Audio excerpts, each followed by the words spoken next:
Hello. Today I want to talk about unity and duality. There are different teachings and different understandings of unity and duality.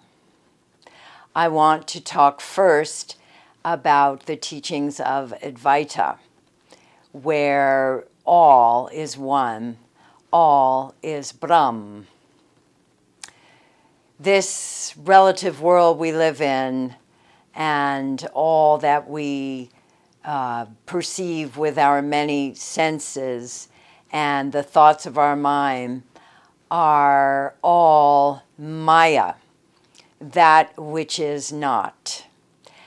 The entire created universe that we live in, our world here on planet Earth, our lives, our loved ones, our bodies, thoughts, all the physical structures of the world, all this is Maya, that which is not.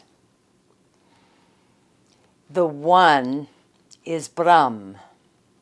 All is Brahm. And any duality is Maya, that which is not. Brahm is all there is. This is a unity consciousness per the teaching of Advaita. We are all in different stages of evolution towards the perfection of God consciousness. This is the teaching of my guru, Maharishi Mahesh Yogi, in the tradition of the ancient Vedic masters. There are two realities of life. There is the reality of this relative field, and there is the reality of that field of the Absolute. Both are full. Purnamada Purnamidam. This is full, and that is full. Maharishi's teaching in the tradition of the ancient Vedic masters is that the relative field, the created world we live in, is full. The created world, the infinities of universes, our universe with our planet Earth, and all living here is the reality of the relative field, and it is full. We perceive things with our five senses. We understand things with the thoughts of our mind. This is all the relative field, and it is full. We experience the relative field with the consciousness of waking, dreaming, and sleeping. These are the consciousness of the relative field, the first three states of consciousness: waking, dreaming, and sleeping. But there is a fourth state of consciousness, and that is the field of the Absolute, the transcendent. In Maharishi's teaching, the transcendent is the self. It is divine being. It is universal God. This state of the Absolute, divine being, is what underlies all the created world, and it is the essential constituent of all the created world. It is the other reality, the reality of divine being, the reality of the Absolute. That state is the essential constituent of all of creation. In Maharishi's teaching, these two realities are both full. The reality of the relative and the reality of the Absolute. Divine being, universal God, is the essential constituent of the relative field. But the relative field is reality in its own right. It is one of the two realities.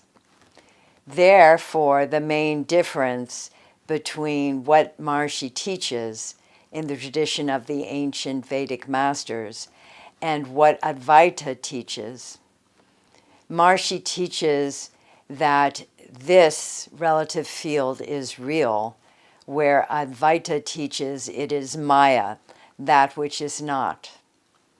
Maharishi teaches that the field of the Absolute that underlies all of the relative field is the essential constituent of the relative field. Advaita teaches it is Brahm, that being is Brahm, oneness, no duality.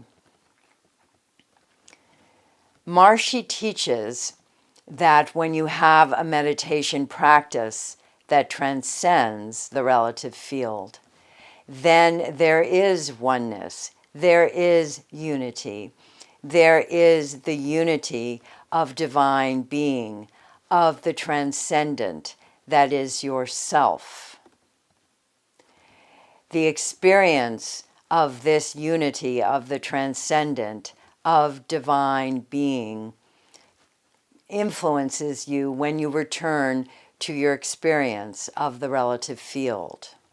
It transforms your mind and transforms your physiology.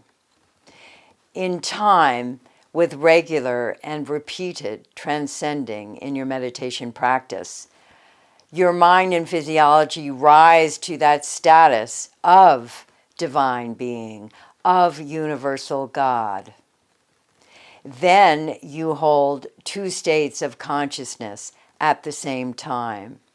The consciousness of self, of the transcendent, alongside the consciousness of the relative field, the waking, dreaming, or sleeping. You hold these two states of consciousness simultaneously. This is the first stage of enlightenment, as Maharishi teaches. And then when established in the self, in your first stage of enlightenment, love and devotion grow to your personal God. Your personal God might be Christ or Krishna, might be Buddha or Maharishi, or any fully realized human being. This devotion to your personal God and the love for your personal God grows. Your perceptions of the relative field change. You perceive all of creation in the most fine, faint, celestial values. The celestial values of your personal God made manifest here in all of the created world.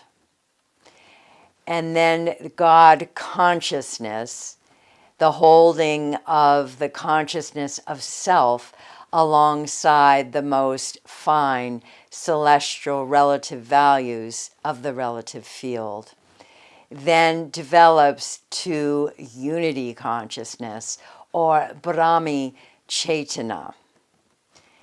In unity consciousness, the celestial values of the relative field are so faint and fine, you realize, oh, all this is just myself. And then yourself gains the status of Brahm. This is Maharishi's teaching on Brahm or Brahmi Chaitana, unity consciousness. It is the final state of enlightenment. And this unity consciousness, the state of Brahm, is the knowing of Brahm. And the knower of Brahm is Brahm. This is how the teaching of unity and duality is different between the teaching of Advaita and the teaching of Maharishi.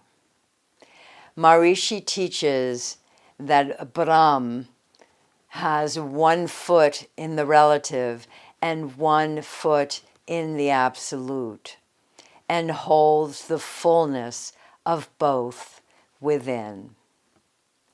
Thank you, beloved Guru. All glory be to thee.